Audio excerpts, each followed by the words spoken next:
जय माता दी फ्रेंड्स। क्या आप लोगों के भी नवरात्रे फास्ट चल रहे हैं? लेकिन क्या ब्रेड रोल्स खाने का मन कर रहा है? तो चलिए आज मेरी किचन में डिलीशियस फूड विद शिखा में हम सीखेंगे कि कैसे हम एक यूनिक तरीके से ब्रेड रोल्स बना सकते हैं जिन्हें हम बहुत इजीली किसी भी फास्ट में खा सकते हैं। इसके अंदर एक बहुत ही बढ़िया सी चटपटी सी फिलिंग बनेगी, वो डलेगी। तो चलिए टाइम वेस्ट नहीं करेंगे और फटाफट से देखते हैं कि क्या है इसकी रेसिपी। फलाहारी ब्रेड रोल्स बनाने के लिए सबसे पहले हम कुछ तैयारी कर लेते हैं, जिसके लिए मैंने 2 से 3 चम्मच साबूदाना ले लिया है। अब इस साबूदाना को मैं अच्छे से 3 से 4 बार वॉश करूँगी। साबूदाना को हमेशा अच्छे से वॉश करना बहुत ज़रूरी होता है, तो आप प्रेफ़र कीजिए 3 से 4 बार इसे वॉश कर लीजिए। अब वॉश करने के बाद हमें इसे भिगा कर रखना है, लेकिन ये ध्यान रखना है कि इसमें पानी सिर्फ़ उतना ही होना चाहिए कि साबूदाना सिर्फ डिप हो जाना चाहिए। एक्स्ट्रा पानी हम इसमें नहीं डालेंगे, मतलब कि जिस लेवल तक बाउल में हमारा साबूदाना है सिर्फ उसी लेवल तक आप पानी डालेंगे। इसके बाद हम सवांक के चावल ले लेंगे। ये मैंने 1/4 कप सवांक के चावल ले लिए हैं। ये बहुत इजीली अवेलेबल होते हैं फास्ट के टाइम पे। और अब इन्हें मैं एक ग्राइंडर में डालकर बिल्कुल पाउडर फॉर्म में ग्राइंड कर लूँगी। जब तक ये साबूदाना भीगता है, आइए हम इन ब्रेड रोल्स के साथ खाने वाली चटनी को बनाते हैं। ये बिल्कुल वही चटनी है जो आपको मार्केट में स्नैक्स के साथ मिलती है। इसके लिए एक ग्राइंडर जार में सबसे पहले मैं एक हरी मिर्च काट लूँगी इस तरह से रफली। आप ज़्यादा तीखा पसंद करते हैं तो आप एक और डाल सकते हैं। इसके बाद एक टुकड़ा मैंने छोटा अदरक का ले लिया है और इसे छीलकर इस तरह से इसके भी छोटे-छोटे से मैं पीसेस कर लूँगी। इसके बाद हम इसके अंदर आधा चम्मच और इसके बाद बिल्कुल थोड़ा-सा और नमक डाल देंगे और इसके बाद इस ग्राइंडर जार को बंद करके इसका एक दरदरा सा पेस्ट बना लेंगे। देखिए इस तरह से इसका दरदरा पेस्ट बन जाएगा। अब इसके बाद इसके अंदर हम 2 क्यूब्स आइस के डाल देंगे। इसका रीज़न ये है कि जब हम मिक्सी में कुछ भी चलाते हैं तो हीट जनरेट होती है। तो इस तरह से जब धनिया को चलाएँगे तो हीट जनरेट होगी और जो धनिया का कलर है वो बहुत ज़्यादा ब्लैक आ जाता है। तो उस कलर को मेंटेन करने के लिए और टेम्परेचर को मेंटेन करने के लिए हमने इसमें 2 क्यूब्स आइस के डाले हैं। इसके बाद मैंने थोड़ा-सा धनिया ले लिया है फ्रेश, इसे अच्छे से वॉश करके और साफ करके मैंने इस ग्राइंडर जार में डाल लिया है। अब इसके बाद इसके अंदर और कुछ नहीं डालना है, बस इसका ढक्कन लगाकर इसे अच्छे से पीस लेना है। देखिए कितनी बढ़िया चटनी पीसी है और इसका कलर भी कितना अच्छा आया है। इसके बाद हमें आधा नींबू ले लेना है और आधे नींबू का जो रस है वो इस चटनी के अंदर डाल लेना है और हमें स्पून की हेल्प से मिक्स कर लेना है। अब इस चटनी को हम साइड में रख देंगे और मैं आपको बताती हूँ कि बिल्कुल मार्केट स्टाइल टेस्ट कैसे आता है। अब इसके बाद हमें 3 से 4 चम्मच दही ले लेनी है। ध्यान रखेंगे कि दही जो है वो ठंडी होनी चाहिए। अगर आपको लगता है कि दही ठंडी नहीं है तो इसमें आप 1 क्यूब जो है आइस की डाल दीजिए। अगर फ्रिज में ठंडी है ऑलरेडी तो आइस क्यूब डालने की ज़रूरत नहीं है। अब इसके बाद इस दही को हमें बहुत ही अच्छे से फेंटना है, बिल्कुल भी लम्प्स नहीं होने चाहिए। इतने अच्छे से फेंटना है कि बिल्कुल इसका स्मूथ क्रीमी टेक्सचर होना चाहिए। अब इसके बाद इसके अंदर हम 1.5 चम्मच जो हमने ग्रीन चटनी बनाई थी धनिया की वो इसके अंदर डाल देंगे। मतलब कि आपको ऐसे रेशो रखना है कि जो चटनी है उसकी डबल दही होनी चाहिए। मतलब मैंने 1.5 चम्मच चटनी यूज़ की है तो 3 चम्मच जो है दही होनी चाहिए। और एक बार इसे बहुत अच्छे से मिक्स करेंगे। जब आप अच्छे से इसे फेंटते जाएँगे तो इसका टेक्सचर बिल्कुल स्मूथ आ जाएगा। और अगर आपको फिर भी लग रहा है 1% कि इसका स्मूथ टेक्सचर नहीं आया है तो आप इसको एक बार सिर्फ हल्का-सा ग्राइंडर जार में चला लीजिए। बिल्कुल मार्केट स्टाइल चटनी बनकर ये तैयार है। एक बार इसमें नमक ज़रूर चेक कर लीजिएगा अगर आपको लगता है कि नमक कम है, क्योंकि इसमें हमने कर्ड भी डाली है और पहले मैंने नमक वैसे एक्चुअली थोड़ा-सा एक्स्ट्रा ही रखा था। तो अगर आपको लगता है कम है तो आप हल्का-सा नमक अपने टेस्ट के अकॉर्डिंग डाल सकते हैं। रोल्स बनाने की तैयारी भी हम कर लेते हैं। इसके लिए मैंने 5 से 6 उबले हुए आलू ले लिए हैं।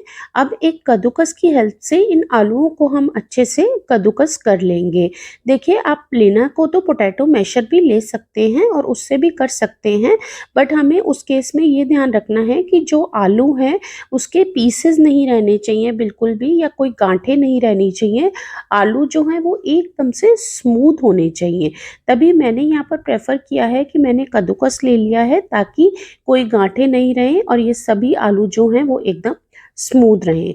अब एक-एक करके मैंने इसी तरह से सभी आलूओं को अच्छे से मैश कर लिया है। अब इसके अंदर हम जो समा के चावल आते हैं इस तरह से सूजी की तरह लगते हैं और जिन्हें स्टार्टिंग में हमने ग्राइंड कर लिया था, पाउडर फॉर्म में कर लिया था। अब इसके 4 चम्मच हम इस आलू के मिक्सचर में हम डाल देंगे। ये बिल्कुल राइस फ्लोर का काम करता है, जो चावल का आटा आता है ना, वही काम होता है इस आटे का भी। अब ये 4 चम्मच डालने के बाद इसके अंदर 1 चम्मच जाएगा नमक का और हाथों की हेल्प से इस पूरे मिक्सचर को हम बहुत अच्छे से मिक्स कर लेंगे। जैसे-जैसे समा का जो चावल का आटा है, वो आलू के साथ मिक्स होगा, तो जितना भी मॉइस्चर आलू के अंदर है, वो पूरा एब्ज़ॉर्ब कर लेगा और बाद में जब हम इसे फ्राई करेंगे, तो ये ऑयल में बिल्कुल भी फटेगा नहीं और धीरे-धीरे जब आप इसे मिक्स करेंगे, तो आप देखेंगे कि ये एकदम से स्मूथ डो की तरह बन गया है, ये अलग-अलग नहीं है। देखिए इस तरह से बिल्कुल। इसके बाद इन रोल्स की फिलिंग को तैयार कर लेते हैं, जिसके लिए जो हमने साबूदाना भिगोकर रखा था, उसे हम छान लेंगे। ध्यान रखेंगे कि इस साबूदाना में बिल्कुल भी पानी नहीं होना चाहिए।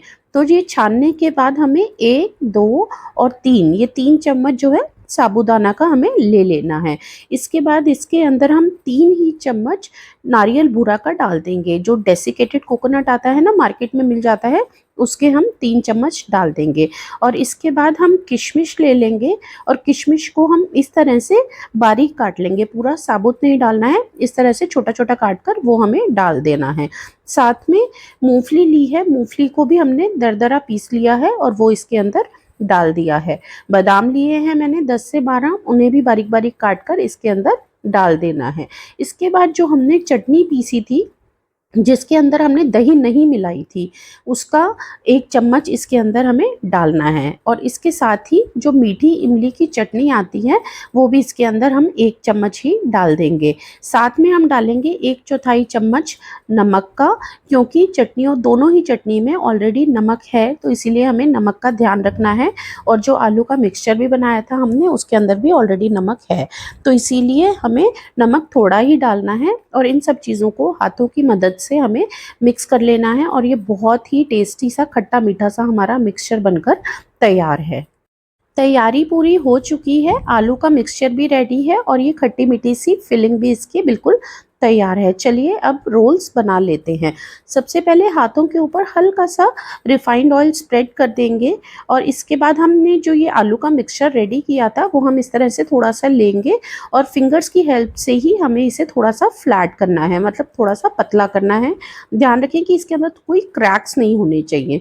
इसके बाद स्पून की हेल्प से जो हमने ये फिलिंग का मिक्सचर बनाया था, वो हम इसके अंदर डालेंगे और बिल्कुल आराम-आराम से इस तरह से इसे बाइंड कर लेंगे, एक रोल की शेप दे देंगे। ध्यान रखेंगे कि कहीं से भी ये खाली नहीं रहना चाहिए। अगर आपको लगता है कि कहीं से आलू कम है या जो फिलिंग है वो बाहर निकल रही है, तो आप वहाँ पर हल्का-सा आलू और लगा दीजिए और इस फिलिंग को बंद कर दीजिए। फिलिंग बाहर नहीं आनी चाहिए और ये बहुत ईज़िली हो जाएगा जब आप करेंगे, तो आप देखेंगे बहुत ईज़िली इसकी शेप बन रही है, कोई प्रॉब्लम नहीं है क्योंकि जो आलू का मिक्सचर है, ये बिल्कुल भी ढीला नहीं है। बिल्कुल सेम प्रोसेस से जितना भी आलू है उसमें से थोड़ा-थोड़ा लेंगे, हाथों में इस तरह से फैलाएँगे और स्पून की हेल्प से फिलिंग डालते जाएँगे और हम इस तरह से बॉल की शेप देते जाएँगे, राउंड शेप इसकी बनाते जाएँगे। ये अगर आपको कहीं किसी पॉइंट पे लगता है कि जो आलू है वो हाथों में चिपक रहा है, तो हल्का-सा ऑयल जो है और अप्लाई कर लीजिए, वैसे चिपकेगा नहीं अगर आप स्टार्टिंग में ही बिल्कुल आराम से अच्छे से इसको हाथों पे लगा लेंगे। आलू तब चिपकता है जब उसके अंदर मॉइस्चर होता है, वो ढीला होता है, बट ये आलू बिल्कुल भी ढीला नहीं है। देखिए एक-एक करके सभी बॉल्स मैंने रेडी कर ली हैं, बॉल्स बनकर बिल्कुल तैयार है। बस हमें इसका एक लास्ट स्टेप और करना है, जो हमने सामक के चावल का आटा पीसा था और वो बच गया था, पाउडर फॉर्म बनाई थी ना, याद होगा आपको, तो वो बच गया था, उसे हमें एक बाउल में ले लेना है और इस तरह से इन बॉल्स को उसके ऊपर रोल करना है। मतलब हमें सिर्फ एक कोटिंग देनी है हल्की सी, और इस तरह से रोल करेंगे और हाथों की मदद से जितना भी एक्स्ट्रा है वो आप निकाल देंगे। और इस तरह से रोल करके और फिर हमें इसको 1 घंटे तक इन बॉल्स को फ्रिज में रख देना है, ताकि जो आलू है वो पूरा सेट हो जाए, अंदर का जो मिक्सचर है वो पूरा अच्छे से सेट हो जाए। 1 घंटा भी हो चुका है, अब हमें ऑयल गरम कर लेना है। ऑयल को बहुत ज़्यादा गरम नहीं करना है, मीडियम होना चाहिए गरम। बस अब आराम से इन बॉल्स को हम एक-एक करके इस ऑयल में डाल देंगे। बिल्कुल ऑयल को ओवरलोड नहीं करना है इन बॉल्स से, एक बारी में 3 से 4 बॉल्स डालिए ताकि उसे हिलाने में आसानी हो। अगर हम ओवरलोड कर देते हैं ऑयल में तो वो फटने का डर रहता है जब हमें इसे हिलाना होता है। फ्राई करते हुए बहुत ज़्यादा इन बॉल्स को हमें नहीं हिलाना है, बस एक बार इसे पलट दीजिए और आप 5 से 6 मिनट में देखेंगे कि इसका बहुत ही बढ़िया-सा गोल्डन ब्राउन कलर आ गया है। देखिए बिल्कुल परफेक्टली फ्राई हो गए हैं, कोई बॉल नहीं फटा है और इसका टेस्ट तो एकदम से यम आएगा। तो देखिए बना लिए ना हमने फास्ट में भी, नवरात्रि में भी एक बिल्कुल यूनिक तरह से ब्रेड रोल्स। तो इसी तरह से जितने भी आपके पास रोल्स हैं उन सभी को आप मीडियम फ्लेम पर फ्राई कर लीजिए। बस ये ध्यान रखना है कि फ्लेम बहुत ज़्यादा लो या बहुत ज़्यादा हाई नहीं होना चाहिए। आई एम श्योर जब आप ये ट्राई करेंगे तो आप हर फास्ट में इसे बनाएँगे। ये बहुत यम लगता है क्योंकि इसकी जो आउटर लेयरिंग है वो आलू की है और अंदर एकदम से चटपटी सी फिलिंग आती है। और इसके साथ हम सर्व करेंगे जो हमने स्टार्टिंग में ग्रीन चटनी बनाई थी, ये भी बिल्कुल रेस्टोरेंट स्टाइल है। आप बनाकर देखिए और आप मुझे कमेंट सेक्शन में ज़रूर बताइए कि आपके ये रोल्स कैसे बने, आपने व्रत में ब्रेड रोल्स को एन्जॉय किया या नहीं। Stay connected with delicious food with Shikha.